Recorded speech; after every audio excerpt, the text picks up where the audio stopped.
After the end of World War II, the world was split into two, East and West. This marked the beginning of the era called the Cold War.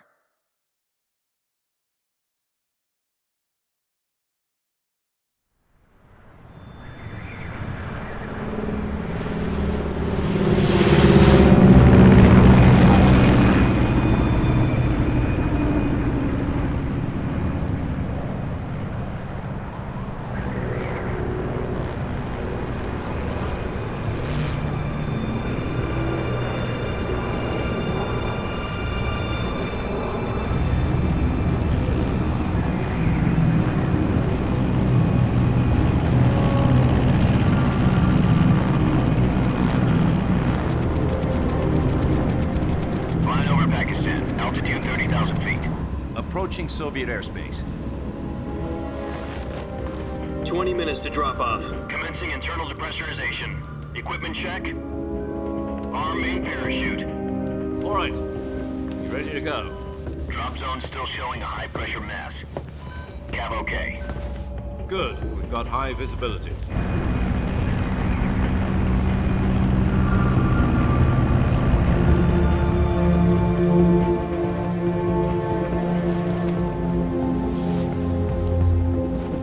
Put out that cigar.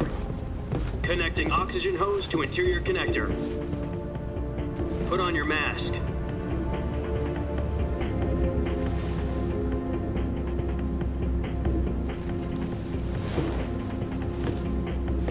Does this panty waste know what he's doing? Approaching release point. 10 minutes to drop off. Hey, are you deaf? He said put out the cigar and put on your mask.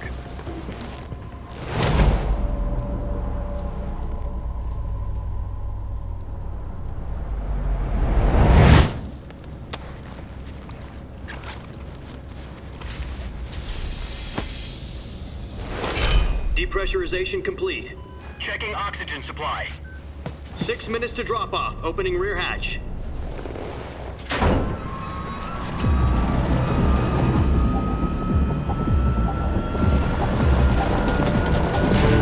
Sunrise.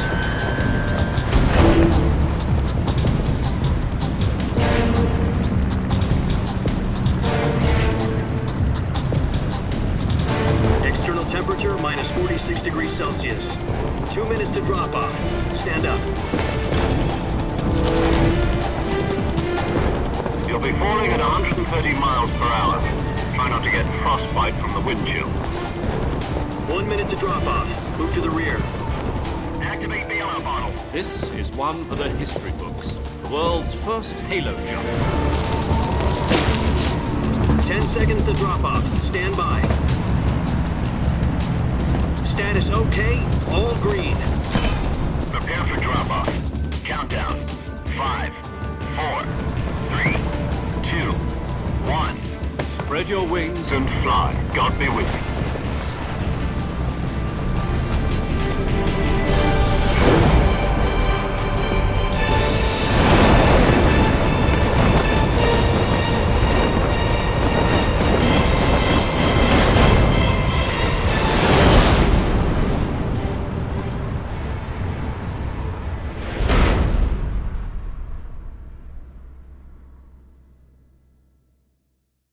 Jack, I've got some important news.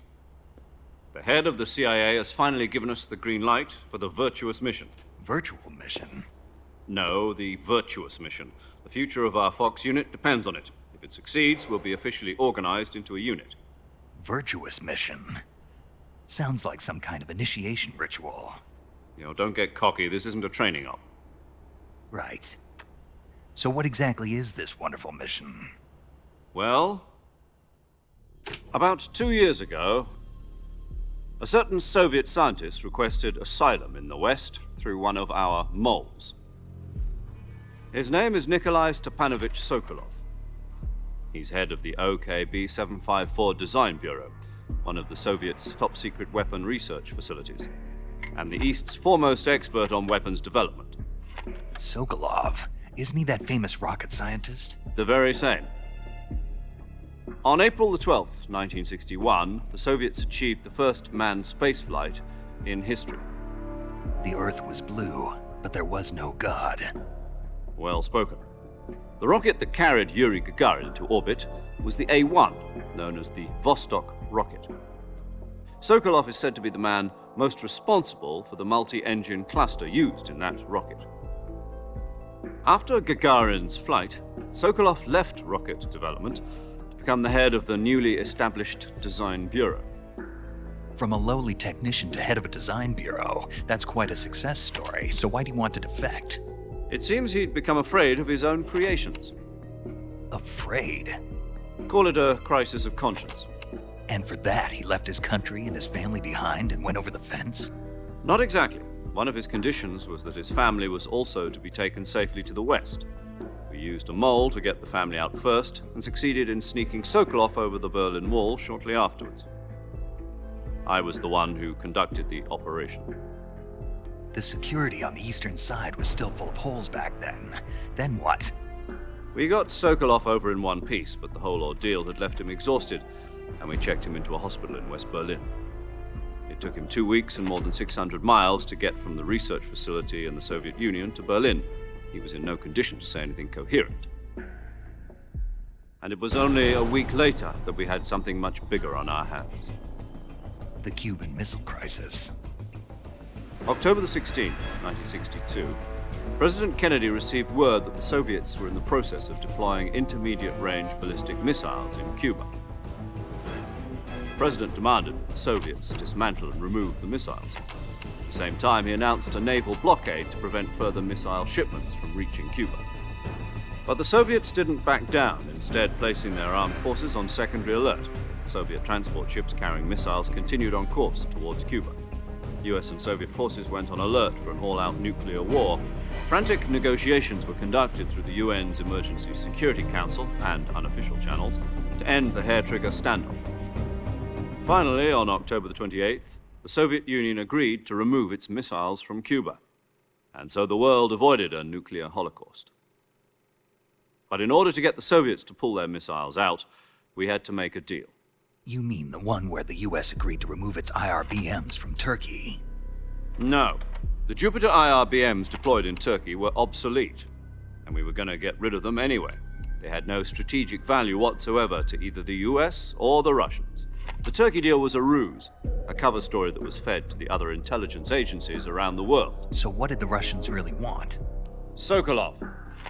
They wanted us to return Sokolov. You mean the Soviets pulled out of Cuba just to get their hands on Sokolov? That's right. What the hell was he working on? At the time, we had no idea. We were running out of time.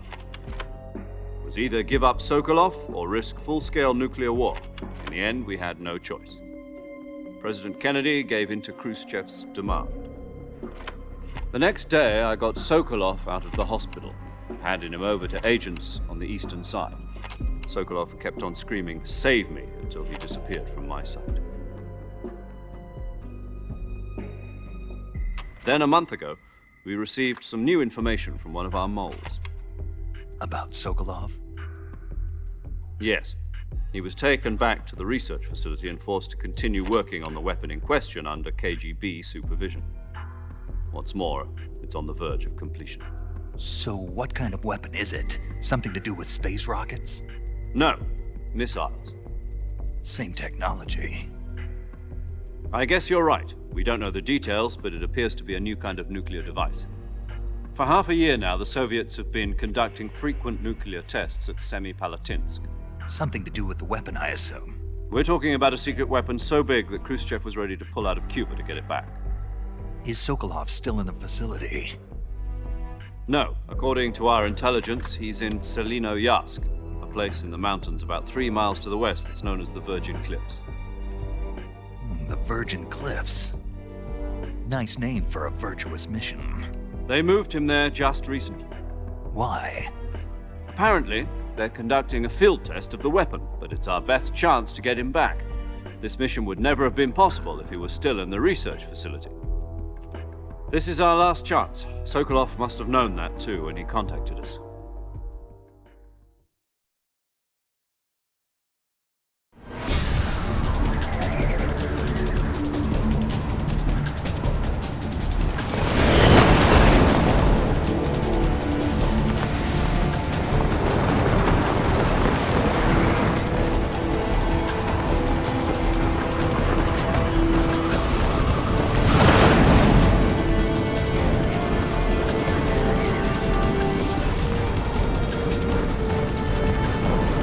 Listen up, Jack.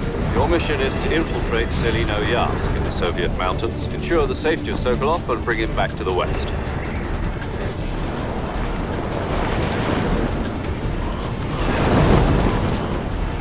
If we don't get Sokolov back before that weapon is complete, we'll be facing a major crisis. The clock is ticking.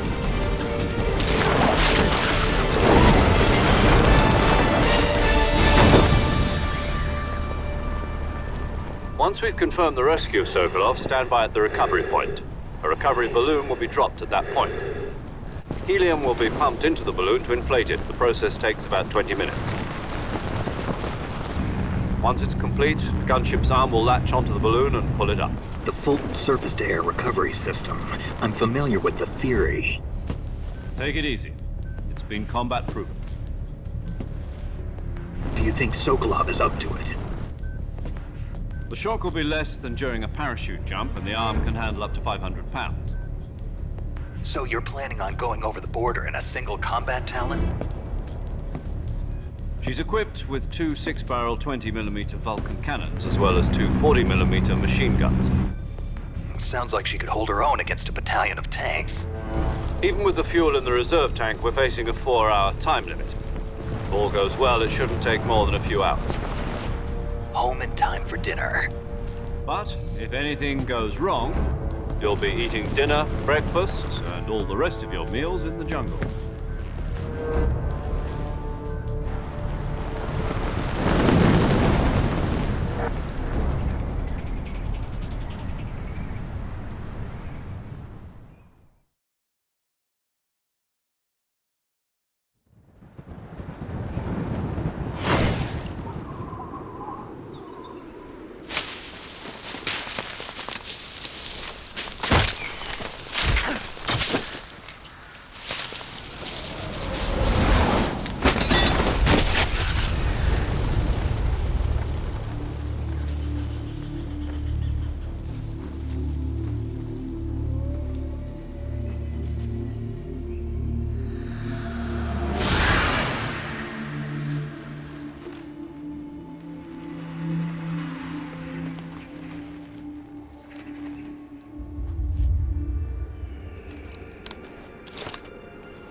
Do you copy?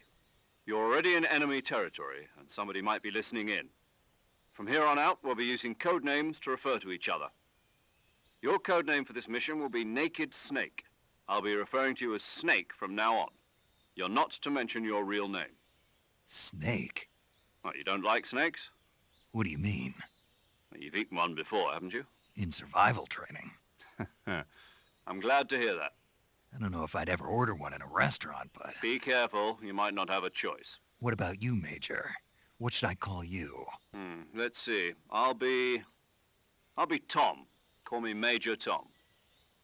This will be a sneaking mission. You must not be seen by the enemy. You must leave no trace of your presence. Is that clear? This kind of infiltration is the Fox unit's speciality. In other words, weapons and equipment are procured on site. That goes for food as well. You're completely naked, just as your name implies. Great. Now I see why you asked me if I like snakes. I suppose calling me Snake was your idea of a joke, too. No. There's a good reason for that. I'll tell you later when the time is right. Gotcha. Getting back to the subject, how exactly am I supposed to feed myself? You've been issued a knife and a tranquilizer gun.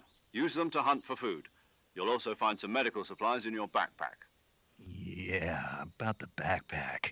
I lost it in a tree on the way down.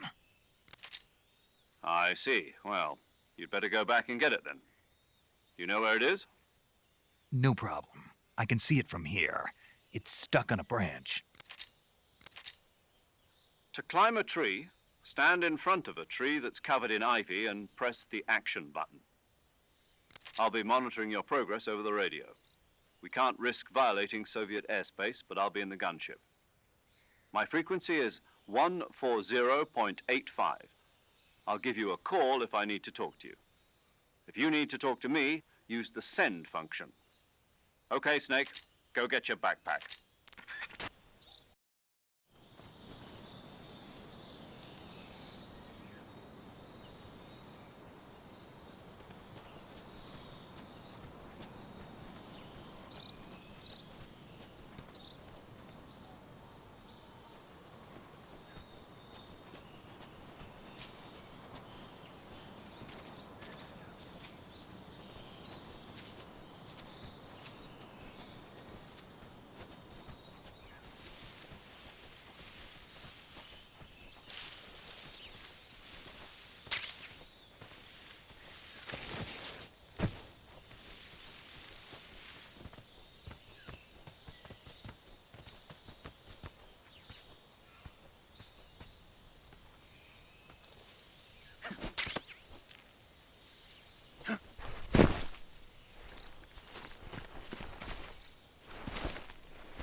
I see you've retrieved your backpack, Snake.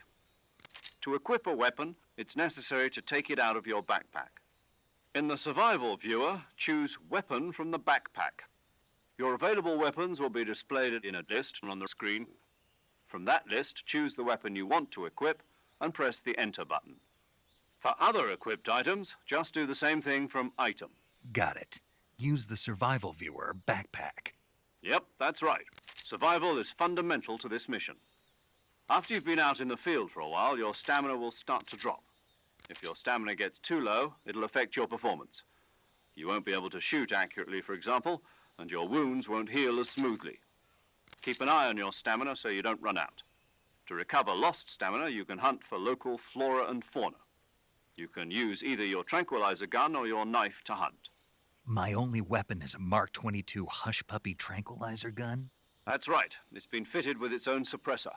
However, the suppressor will deteriorate every time you fire. Once its durability reaches 0, the noise suppression effect will be gone. So don't get too trigger happy with it. The suppressor's durability is shown in the icon. Any weapons and equipment beyond what you're carrying now, you'll have to find as you go.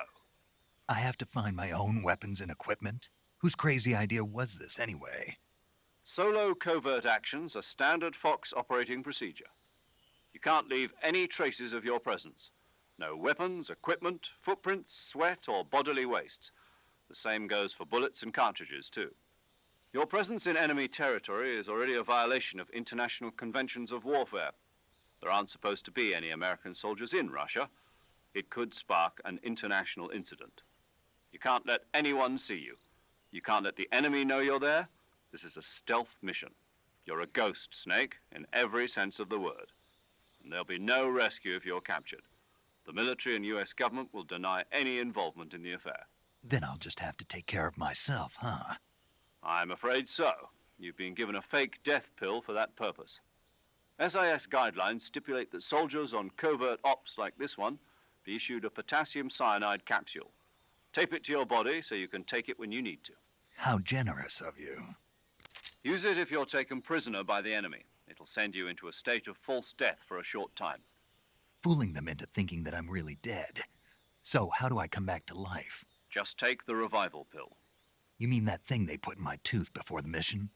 That's the one. But be careful.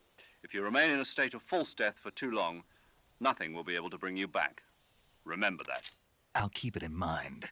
You said this was a solo mission, right? Right. I guess that means I can't count on any reinforcements.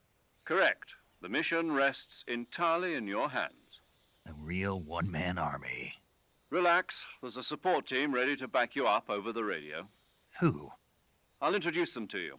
This time, survival is of utmost importance.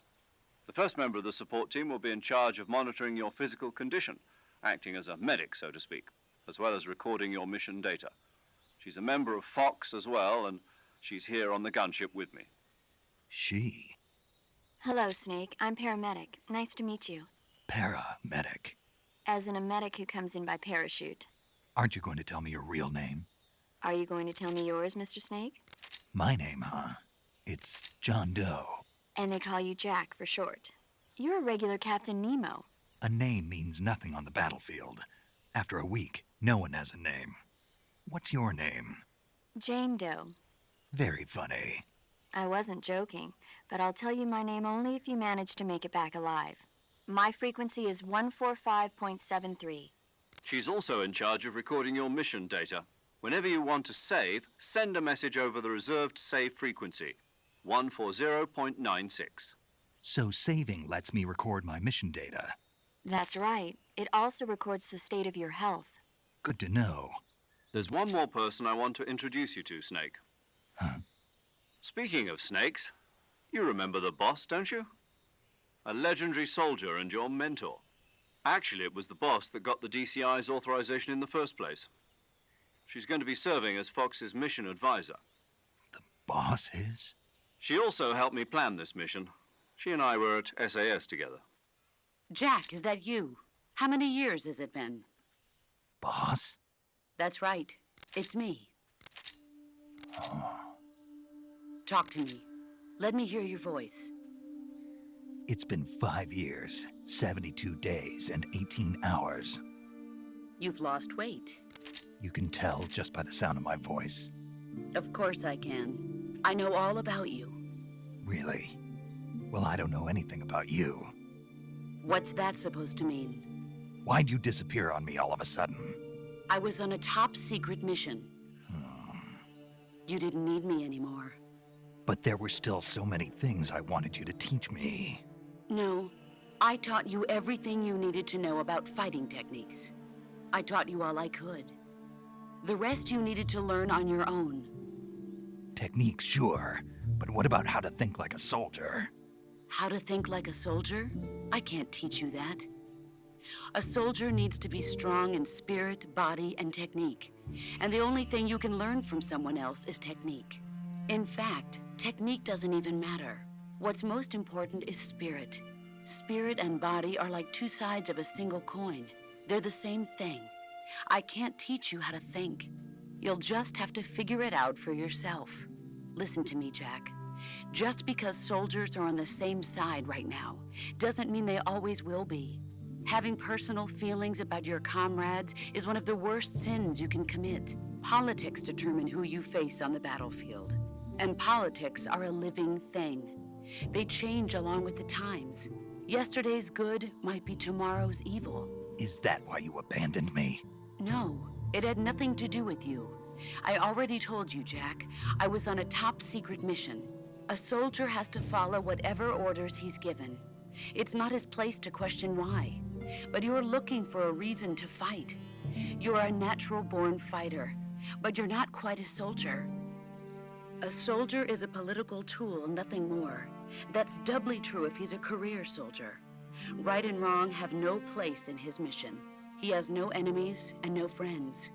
Only the mission. You follow the orders you're given. That's what being a soldier is. I do whatever I have to get the job done. I don't think about politics. That's not the same thing. Sooner or later, your conscience is going to bother you. In the end, you have to choose whether you're going to live as a soldier or just another man with a gun. There's a saying in the Orient, loyalty to the end. Do you know what it means? Being patriotic. It means devoting yourself to your country. I follow the president and the top brass. I'm ready to die for them if necessary. The president and the top brass won't be there forever. Once their terms are up, others will take their place. I follow the will of the leader, no matter who's in charge. People aren't the ones who dictate the missions. Then who does? The times. People's values change over time, and so do the leaders of a country. So there's no such thing as an enemy in absolute terms. The enemies we fight are only enemies in relative terms, constantly changing with the times. As long as we have loyalty to the end, there's no point in believing in anything, even in those we love. And that's the way a soldier's supposed to think? The only thing we can believe in with absolute certainty is the mission, Jack. All right, but do me a favor. What is it? Call me Snake. Snake. Oh, right. Your code name is Snake. It suits you well. That's right. The legendary unit that the boss put together during World War II was a snake. The Cobra unit, a group of heroes that brought the war to an end and saved the world. As long as you've got a legendary hero backing you up, you'll be fine. Isn't that right, Snake? Yeah, I can't think of anyone else I'd rather have with me. Oh, and one more thing, boss. Yes? It's good to hear your voice again. Same here. After all, who knows if either of us will make it out alive? Snake, you are always best at urban warfare and infiltrating buildings. But this is the jungle. Survival is going to be key. Those CQC techniques I taught you are sure to come in handy. CQC? Close quarters combat, huh? I've been in the Green Berets for the past few years. I'm probably pretty rusty. Not to worry. I'll be here to help you remember. After all, this is your first actual survival mission. I'll be supporting you over the radio. Where are you, boss? Next to the Major? The boss is communicating with us by radio from aboard a Permit-class submarine in the Arctic Ocean. My frequency is 141.80. Call me if you need my advice on battle techniques. Gotcha.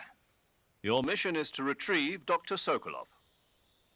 Dr. Sokolov is being held in an abandoned factory located to the north of your current position. Avoid heavy combat and don't let anyone see you. Don't forget that this is a stealth mission. Snake, try to remember some of the basics of CQC.